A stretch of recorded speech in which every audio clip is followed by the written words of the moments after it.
Meu terceiro livro se chama O Mal que Você Me Fez. É um romance. Eu separei alguns trechos para ler para vocês entenderem do que se trata, tá? A primeira parte, eu dividi o livro em 5 partes. A primeira parte se chama Lama e Prazer. Sara tinha 20 anos quando mudou sua vida pela primeira vez. Sua vida tinha sido uma série de não o suficiente. Ela era bonita, mas não o suficiente para ser Miss North Shopping. Era inteligente, mas não o suficiente para passar no vestibular de uma universidade pública. Era pobre, mas não o suficiente para ganhar bolsa integral em alguma faculdade particular de renome. Apesar de todas essas dificuldades, ela era ambiciosa. Queria vencer na vida e por isso estudou com afinco para passar no vestibular da UERJ ou da UFRJ, mas como sempre, não foi suficiente. Como consolação, ela passou para a PUC e conseguiu uma bolsa de 25%. Então, ela arrumou um emprego como vendedora para conseguir pagar a faculdade.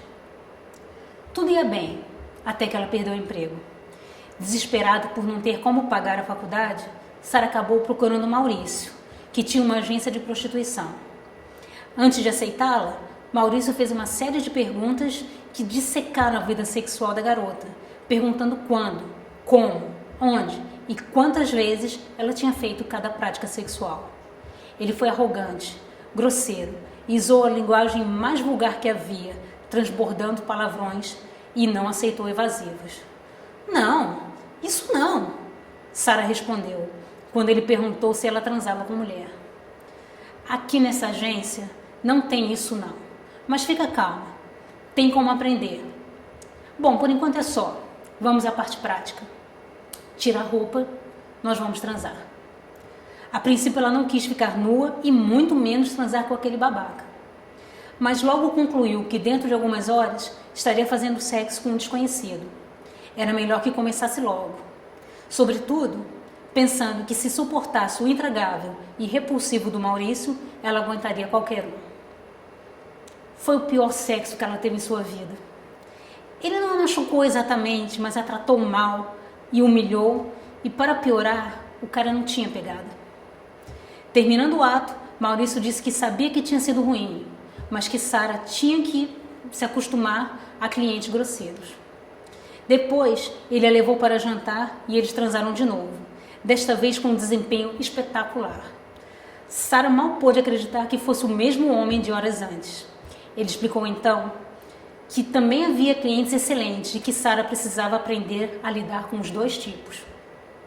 Por fim, Maurício deixou claro para Sara que ele era homossexual e que, portanto, ela não deveria se apaixonar por ele.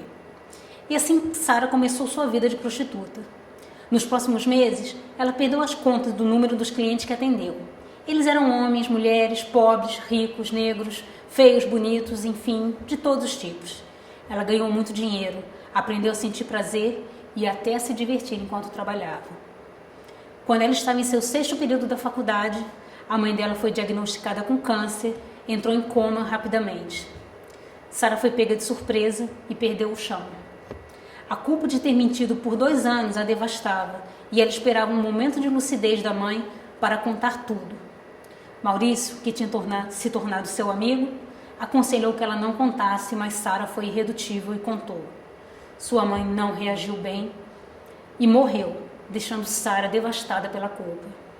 Ela fugiu do hospital, dormiu nas ruas, foi atropelada e acabou chegando num hospital comunitário, que era também uma espécie de templo.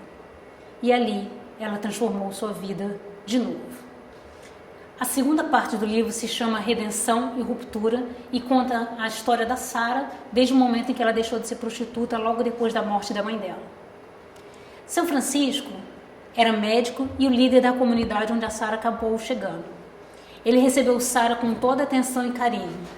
Ela foi medicada e ficou descansando por 3 dias até que ele apareceu e pediu que ela entrasse em contato com sua família. Sara implorou: "Por favor, não. Minha cara irmã, você deve ter família, deve ter um namorado. Eles devem estar desesperados por você." E depois de muita conversa, seu Francisco a convenceu a ligar para seu pai. Sara chorou muito ao telefone e quando se acalmou um pouco, seu pai lhe disse que iria buscá-la. Sara tinha ficado agradecida, fascinada e, sobretudo, intrigada por aquelas pessoas que a receberam sem cobrar nada. Ela voltou para casa com seu pai e pediu que eles a visitassem enquanto se recuperava. Durante as visitas, Sara foi conhecer da história daquela comunidade. Na década de 1990, seu Francisco era um médico respeitado, famoso e muito rico. Ele e sua mulher, Valéria, viviam uma vida de drogas, festas e sexo desenfreado até que ele teve uma overdose e uma visão. Nela, o casal de filhos gêmeos de uma de suas empregadas pedia que ele os ensinasse. Apenas isso. Depois da recuperação, seu Francisco procurou a empregada e descobriu que as crianças, então com 7 anos, eram analfabetas, mas que os dois queriam ser médicos. Ele perguntou à garota, que se chamava Beatriz, se ela queria ser oftalmologista como ele. A resposta foi direta.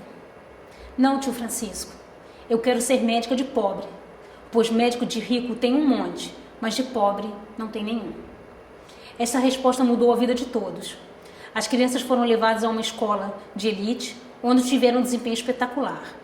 A mãe deles morreu, e ele adotou legalmente os dois e também suas irmãs mais novas, Isabelle e Mariana. Seu Francisco e Dona Valéria abandonaram as drogas, venderam todos os seus bens para comprar equipamentos médicos e fundaram o Grupo Servos do Senhor, dando atendimento médico gratuito. Ivan e Beatriz, os gêmeos do sonho, se tornaram médicos excepcionais e muita gente acreditava que os dois tinham um dom divino. Depois de recuperada, Sara passou a frequentar o grupo e a ouvir as palestras de seu Francisco.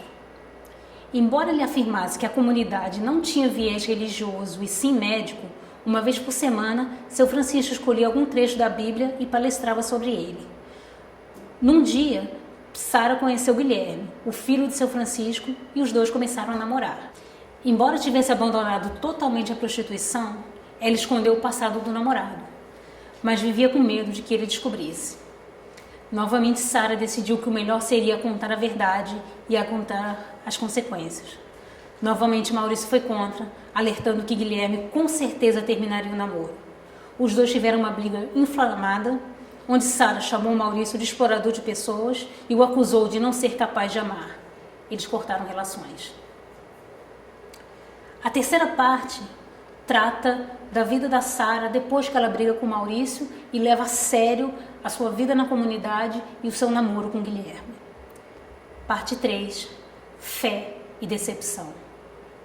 Depois da briga com Maurício, Sara entrou de cabeça no namoro com Guilherme e na vida do grupo.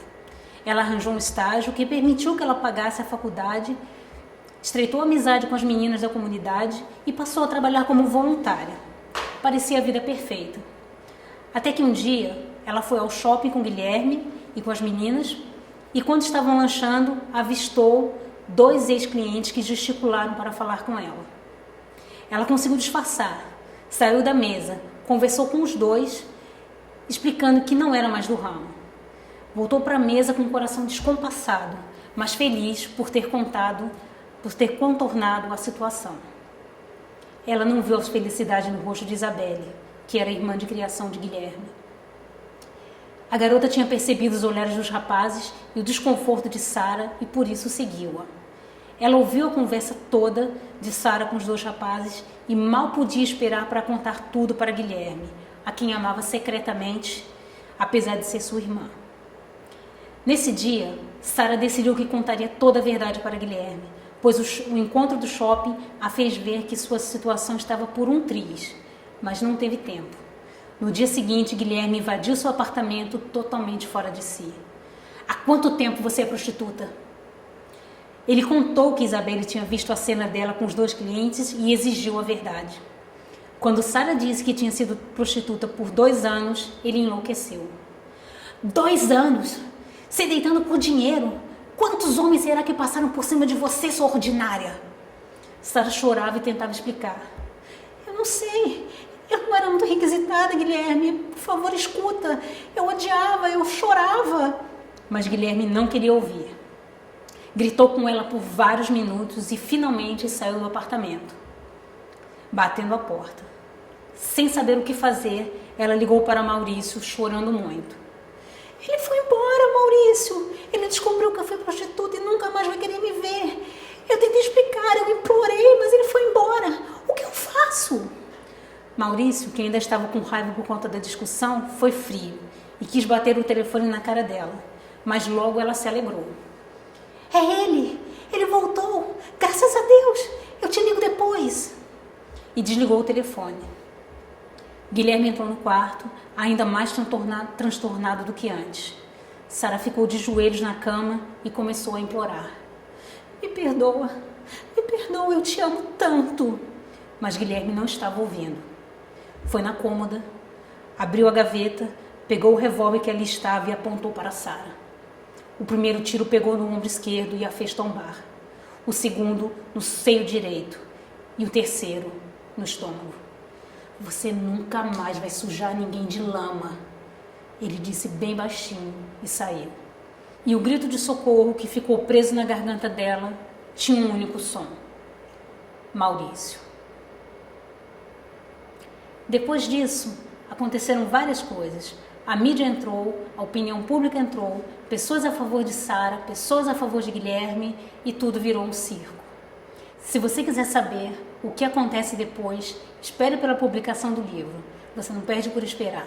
Ainda vão acontecer muitas reviravoltas e você tem um final muito surpreendente.